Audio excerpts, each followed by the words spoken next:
CatCar, patrimoni digital al servei de la innovació social. La nostra història comença en un lloc indeterminat entre Tours i Poitiers, l'any 732. Els àrabs que ocupen la península ibèrica han travessat els Pirineus i han trasbalsat el territori de Gòtia Septimània. El franc Carles Martel s'hi acaba enfrontant i els venç. Tanmateix, la conquesta franca és llarga i difícil. L'any 751 prenen Narbona, l'any 785 Girona i l'any 801 Barcelona. Un territori fronterer i de pas s'estableix entre dos mons diversos, l'imperi carolingi al nord i el califat de Còrdova al sud.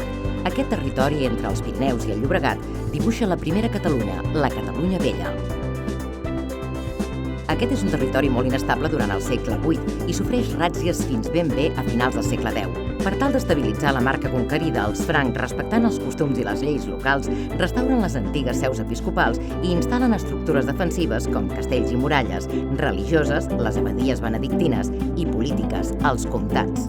A més, disposen d'una eina social essencial, l'escriptura. Efectivament, l'escriptura té un paper fonamental en l'estabilització social. Permet redactar i conservar testaments, vendes, donacions o permutes entre els antics o els nous habitants del territori que ara colonitzen les planes i les valls catalanes, liderats, afavorits i protegits pels comtes de la Catalunya carolíngia, pels bisbes i per les abadies.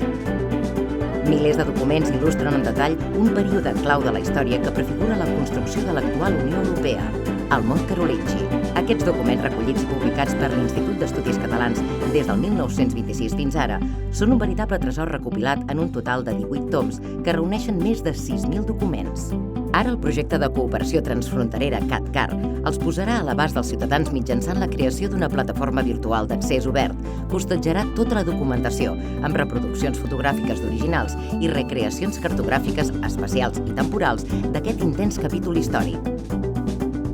A més, la creació d'aplicacions pràctiques, lúdiques i didàctiques, així com d'experiències immersives i interactives per a la ciutadania i per als centres educatius, ajudarà a reviure l'època carolíngia. El repte que respon CatCar és treballar a favor de la innovació social i oferir als ciutadans europeus l'experiència d'aquest valuós patrimoni immaterial.